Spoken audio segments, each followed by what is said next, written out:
Hey, Dukes on Twitch here with a Legacy Maverick deck tech. So this is the Dark Maverick or Green White Black Maverick list that I've been looking forward to playing. It's a little bit different to what I usually play, but I've been really enjoying it so far, so I just wanted to run through my choices. So I've broken up the list into kind of the different areas of the deck. So in column A we have our fetchable sources of color. Of course Dryad Arbor not included here, but 4 basics, being 2 forests and 2 plains, just means we're going to see our basics a lot. The double plains means we can cast Prelate without having to fetch up wastelandable sources. It also means we can cast Prelate through Blood Moon, and it just means we're going to see that basic plains a lot more than just having the one. The double forest is pretty stock standard now. I don't think that's ever going to change. 2 forests is just really nice. The 2 bayous is a little bit of a hedge. I just wanted to see my black mana a little bit more, especially in the matchups where I want something like Thoughtseize or playing Engineer quite quickly. I want to also have access to the mana quite quickly, so we are running the full 8 fetch lands, which I'm really happy with. So I like playing 8 fetchable sources, or 9 if you include Dryad Arbor, of course. So that's the colored mana. In our sort of flex slots, we have Gaia's Cradle and Karakas, which are pretty much mainstays for now. Some people have been testing out Ancient Tomb over Gaia's Cradle as just kind of a budget paper option, but also something that, you know, can power out a turn 2 creature with Green Sun Zenith. It works really well with Stoneforge Mystic decks and wanting to be able to play Jide and equip on turn 3, or also just get out some early mana for some of your 3 drops that you can cast turn 2, like Ramunap Excavator, Tireless Tracker, maybe Thalia, Heretic Cathar if you're running it. I've gone with Nurturing Peatland over Horizon Canopy, mainly because I still want a green source turn 1 for something like a Noble Hierarch or a Green Sun Zenith, but I also want access to black mana, and I really just wanted to try to add in as many black sources as I could into the mana base without diluting it too much. The other little spicy bit you'll see here is the Rishadan Port over the 4th Wasteland.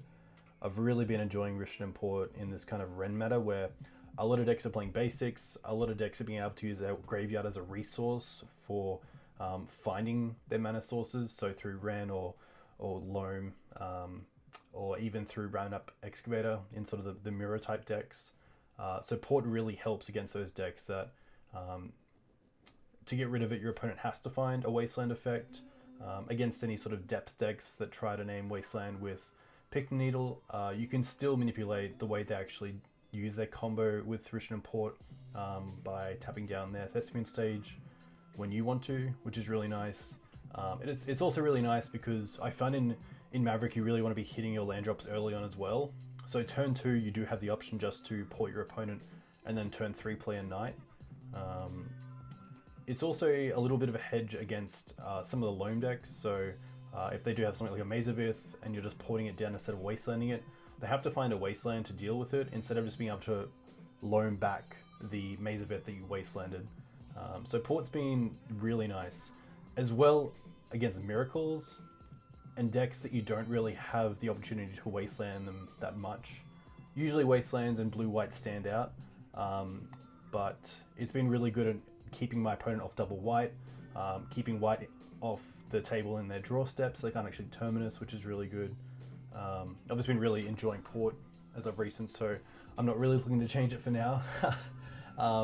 Pretty stock with the Hierarchs, but we are at a 3-1 split with Birds of Paradise.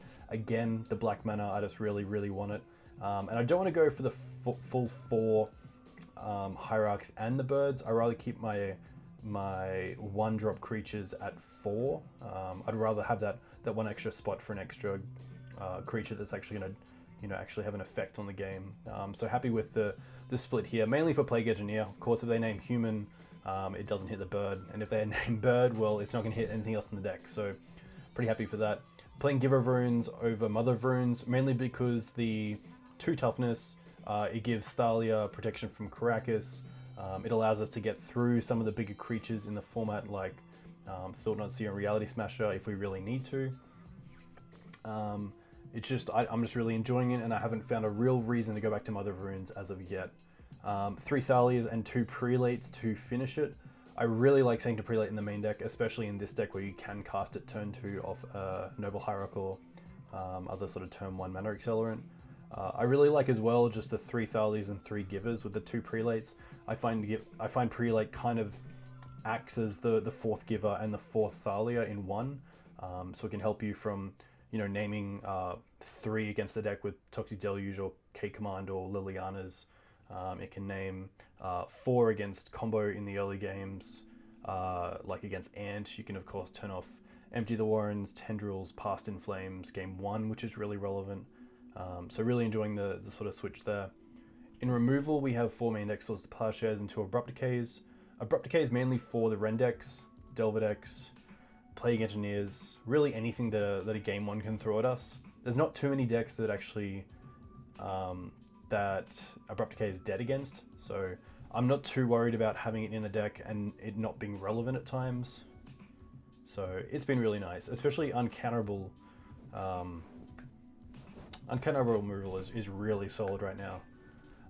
The 4 Green Suns and the 4 Knight really bring together the consistency of the deck, and of course the 2 Sylvan Libraries allow me to really keep my draws consistent between games and just allow me to find what I want. Even against the aggressive decks like Burn and Delver, I'm still able to use Sylvan Library like a Scry, and then we also have the option to actually draw the second card we want to with Nurturing Peatland at times instead of paying the extra 4 life, which is really cool. Sylvan Safekeeper's in there just as a one of, as a Green Sunnable Giver of Runes, which I've liked while I've had it in here. The sacking lands isn't too bad. We are running 24 lands, so we do have, you know, it's not like we're sacking lands and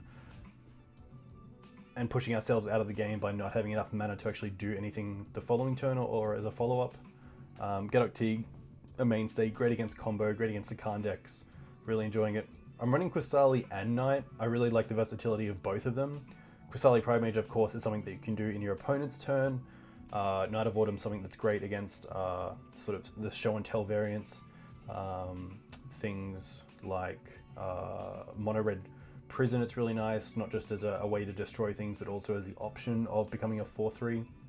Scavenging Ooze is really nice. I could definitely see 2 in the main deck, which you'll see if you look at the if you have a look at the most recent Maverick Monthly on the greensunzenith.com, you'll see a list which I really like that had 2 Medic Ooze. Scryb Ranger is just a beast. Scryb Ranger with Knight is of course really powerful, with Giver of Runes is really nice to protect Dryad Arbor. One thing that Scryb Ranger is really good against as well is that against decks that you might bring in Massacre, you can return things like Savannah to your hand, so in their turn they can't actually cast it for free. Of course, Teeg also stops Massacre, but you don't always have Teeg, sadly. Ramunap I really like, just to make sure we're not being wastelanded out of the game by our opponent. That's really our job to do against our opponents, and it can feel pretty bad when we have a mana base that, you know, starts on dual lands and you know, an early Ren comes down and we start getting wastelanded off green or something. It's just nice to have that in the deck. Of course, in the long game, we can try to just get back Peatland each turn and draw an extra card.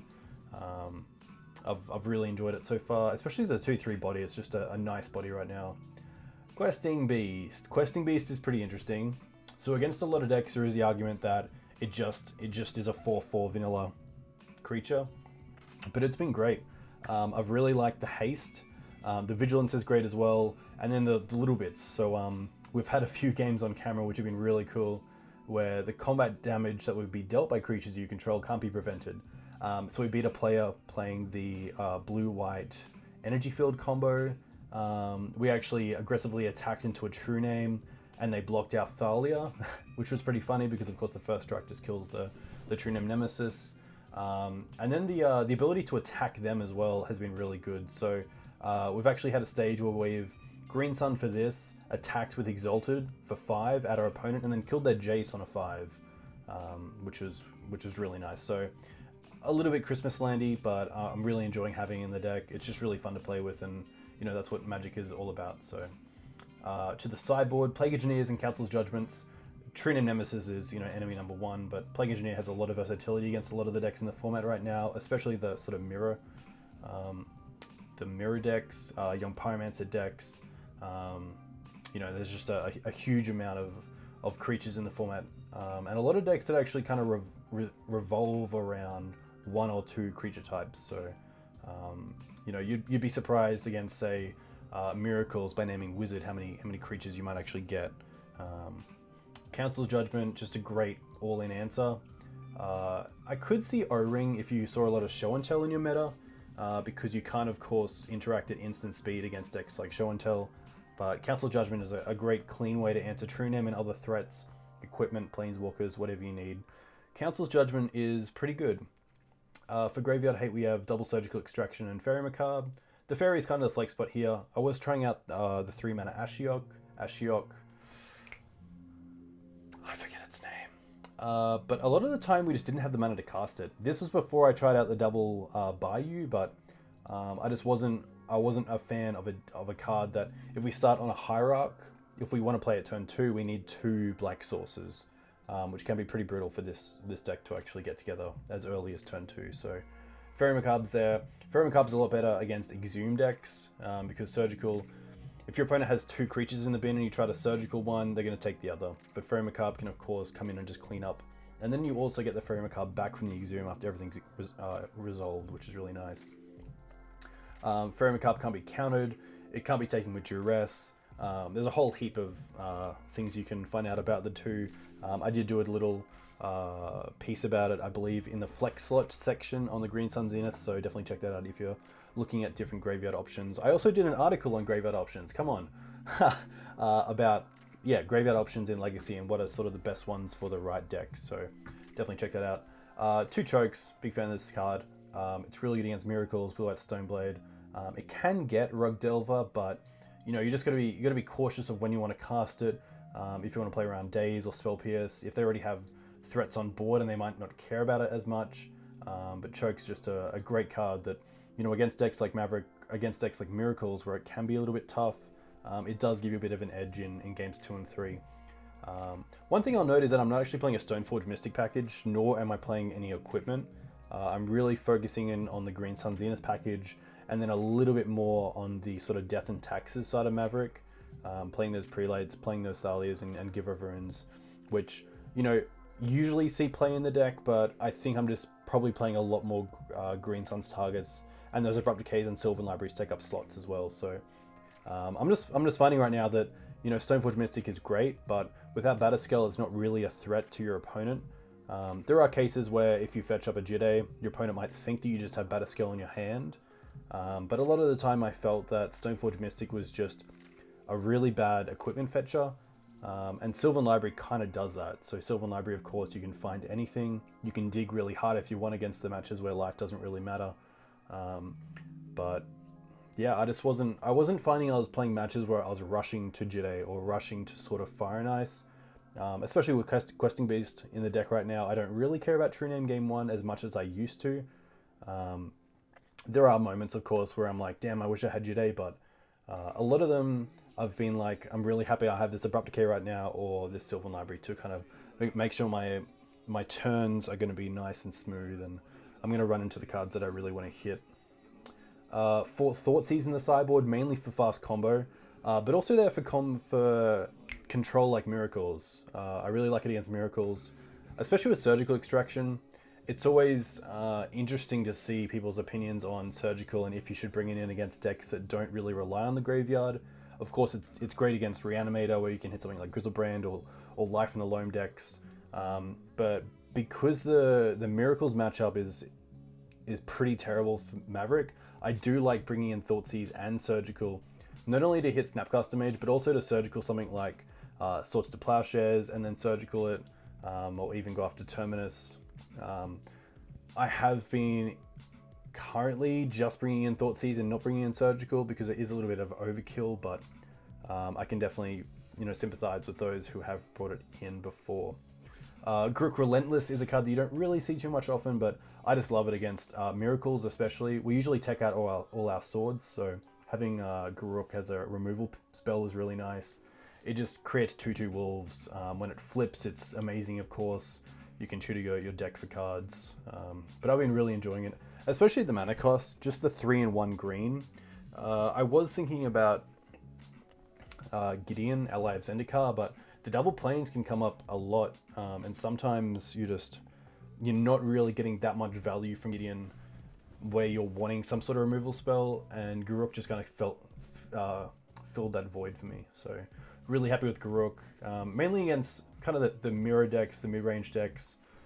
Not really there for combo, but I've been really enjoying it against some of the more grindy decks like Miracles, Blade decks. It's just, yeah, it's been really solid. And then Collector Ouphe is just a nice one-of against decks like Bomberman. We, of course, aren't running the Stoneforge package, so it doesn't actually hit us at all, which is really nice. So in the mirror, Death and Taxes, it's really solid. Just those Stoneforge Mystic decks that you want to come up against. So that's it. That's the deck tech. We'll take this through a few games and we'll see how it goes. If you have any questions, let me know in the comments below. I'd love to hear your thoughts on the deck, and we'll go from there. Thanks.